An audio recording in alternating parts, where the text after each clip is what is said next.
સમાચારમાં આગળ વાત કરીશું સાબરકાંઠાથી સાબરકાંઠા જિલ્લાના હિંમતનગર નગરપાલિકામાં વેરા વસૂલાત દરમિયાન બમ્પર આવક નોંધાઈ છે।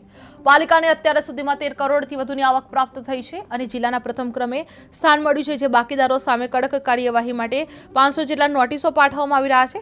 માર્ચ મહિનામાં પાલિકા તંત્ર દ્વારા ખાસ ઉઘરાણી અભિયાન હાથ ધરાયું છે અને અલગ અલગ ટીમો વસૂલાત કરવામાં આવી રહી છે, જે પાલિકાએ નાગરિકોને સમયસર વેરો ભરવા અપીલ કરી છે, નહીં તો કડક કાર્યવાહી કરવાની પણ ચેતવણી આપવામાં આવી રહી છે। જે હિંમતનગરમાં પાલિકામાં 13 કરોડથી વધુ આવક જોવા મળી રહી છે, જે વેરા વસૂલાતમાં જિલ્લામાં પ્રથમ સ્થાન જોવા મળ્યું છે। 500 બાકીદારોની નોટિસ પાઠવવામાં આવી છે અને માર્ચમાં પણ ઉઘરાણી કરવાની અભિયાન હાથ ધરાશે। વેરો નહીં ભરે તો કાર્યવાહી પણ કરવામાં આવી રહેશે।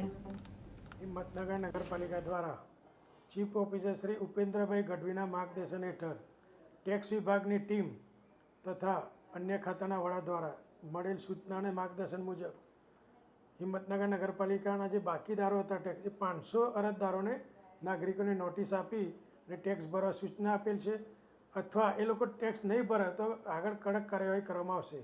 અને હાલ 13.97 એટલે આશરે 14 કરોડની વસૂલાત હિંમતનગર નગરપાલિકામાં થઈ ગઈ છે તથા બાકીદારોને ખાસ સૂચના કે 31 તારીખે પણ આખો દિવસ ટેક્સની બારી ખુલ્લી રહેશે, તો આપનો તમામ ટેક્સ બાકી રકમ સાથે ભરી જવા સૂચના આપવામાં આવી છે।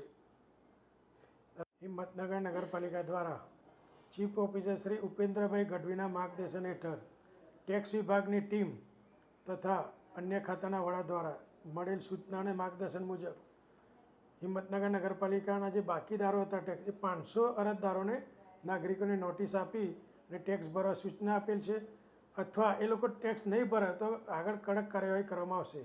અને હાલ 13.97 એટલે આશરે 14 કરોડની વસૂલાત હિંમતનગર નગરપાલિકામાં થઈ ગઈ છે।